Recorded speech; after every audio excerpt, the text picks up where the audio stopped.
Okay, so if you've been anywhere near online shopping lately, you've probably seen it. The huge, almost unbelievable discount. Today, we're going to dig into one specific retailer, Clara Hart Minnesota.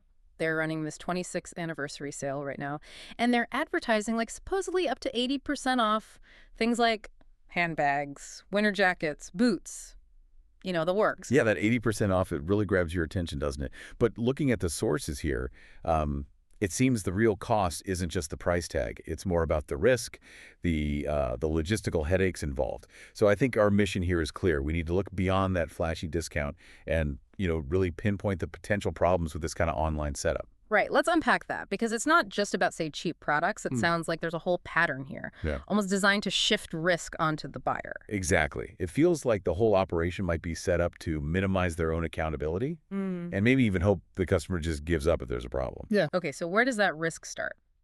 The first thing our sources flag is actually the pictures, the product photos themselves. When you look at the site, the images, well, they don't quite look real. Notes here say they look fake or maybe mostly AI generated, not actual photos of the items. And that's a really big deal.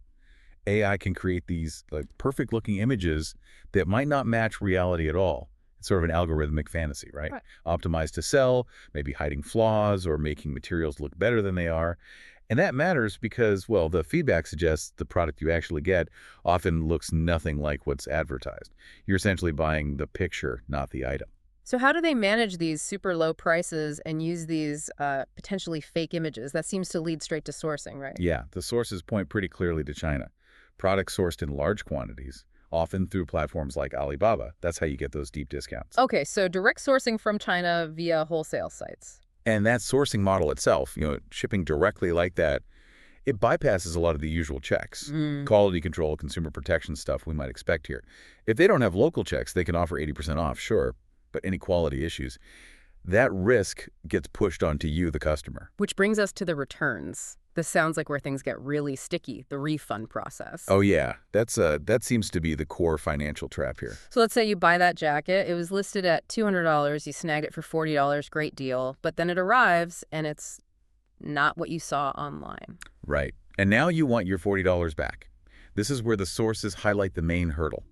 You often have to ship the item back, not just anywhere, but back to China. Back to China. Wow. Okay, imagine shipping boots or a bulky coat internationally. That cost alone. Exactly. It could easily be $40, $50, maybe even more. So the cost to return it might completely wipe out what you even paid for the item. So you're already out the shipping cost, which is potentially as much as the item cost you. But does it end there? Unfortunately, no. Here's the kicker. Even after you pay all that money to ship it back overseas, the sources say there's no guarantee you'll actually get your money back. No guarantee. So you could be out the original $40 plus another $40 or $50 for return shipping and still end up with nothing. Precisely.